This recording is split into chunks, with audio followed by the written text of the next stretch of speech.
ಸ್ವರಗಳು 7, ಸಪ್ತಪದಿ 7, ಈ ಭೂಮಿ ಮೇಲೆ ನಮ್ಮ ತರ 7 ಜನ ಇರ್ತಾರೆ, ಪುನರ್ಜನ್ಮದಲ್ಲೂ 7 ಜನ್ಮ.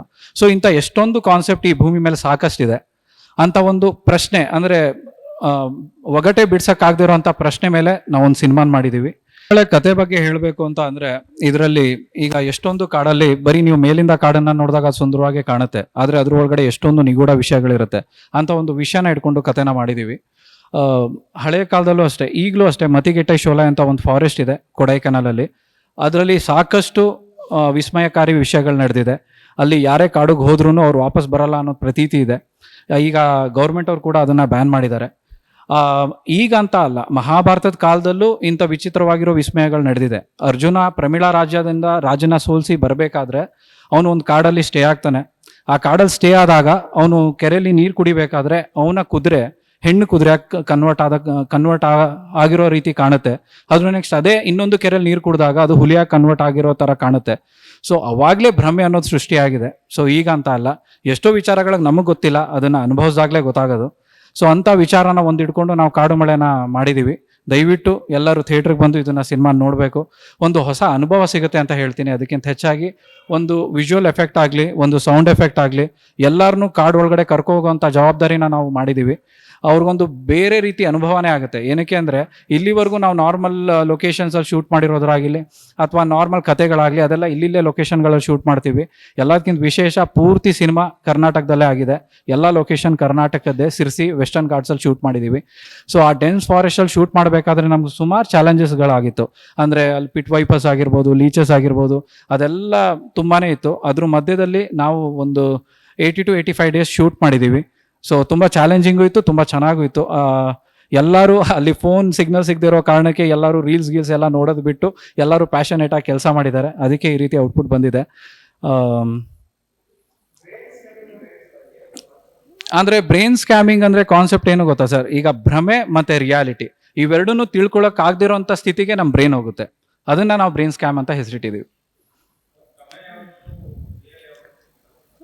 ಸರ್ ಅದೇ ಬ್ರೈನ್ ಸ್ಕ್ಯಾಮಿಂಗ್ ಸರ್, ಅದಕ್ಕೆ ಸಿನಿಮಾ ನೋಡ್ಬೇಕು ನೀವು. ಹಾಂ ಭ್ರಮೆಲ ಚಿತ್ರ ಅಲ್ಲ ಸರ್, ಅಂದರೆ ನಮ್ಮ ಕಾನ್ಸೆಪ್ಟ್ ಅದು. ಅಂದರೆ ಬ್ರೈನ್ ಸ್ಕ್ಯಾಮಿಂಗ್ ಅಂದರೆ ಯಾರೇ ಜನ ಒಳಗಡೆ ಬಂದರು ಯಾವುದು ಭ್ರಮೆ ಯಾವುದು ಸತ್ಯ ಅನ್ನೋದು ಲಾಸ್ಟಲ್ಲಿ ಗೊತ್ತಾಗುತ್ತೆ ಕ್ಲೈಮ್ಯಾಕ್ಸಲ್ಲಿ. ಅಲ್ಲಿವರೆಗೂ ಅವ್ರಿಗೆ ಒಂದು ಅನ್ಪ್ರಿಡಿಕ್ಟಬಲ್ ಜರ್ನಿ ಇರುತ್ತೆ ಅಂತಲೇ ಹೇಳ್ತಿದ್ದೀನಿ ನಾನು. ಹೌದು ಸರ್, 99% ಕಾಡಲ್ಲೇ ಇದೆ ಅದು shoot. Sirsi side Western Ghats ಪೂರ್ತಿ ಆ ಬೆಲ್ಟಲ್ಲಿ ಶೂಟ್ ಮಾಡಿದ್ದೀವಿ ನಾವು.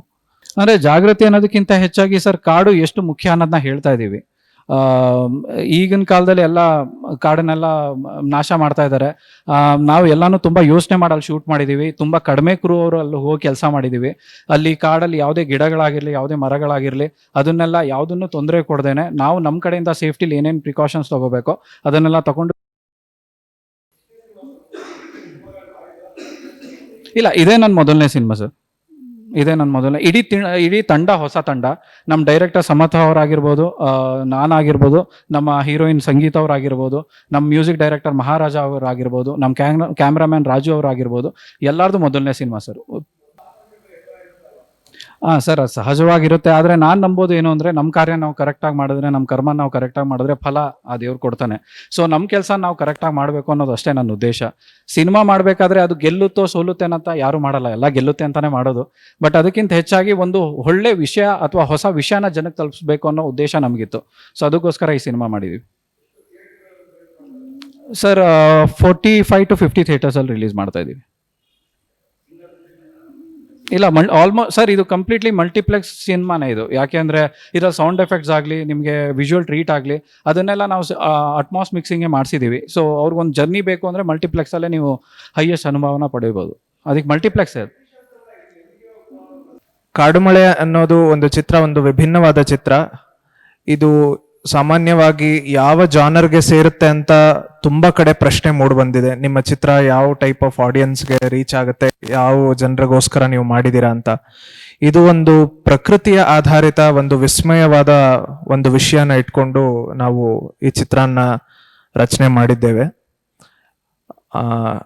ಇದೇ ಜನವರಿ 31 ಕರ್ನಾಟಕ ರಾಜ್ಯಾದ್ಯಂತ ಬಿಡುಗಡೆ ಮಾಡ್ತಾ ಇದ್ದೀವಿ.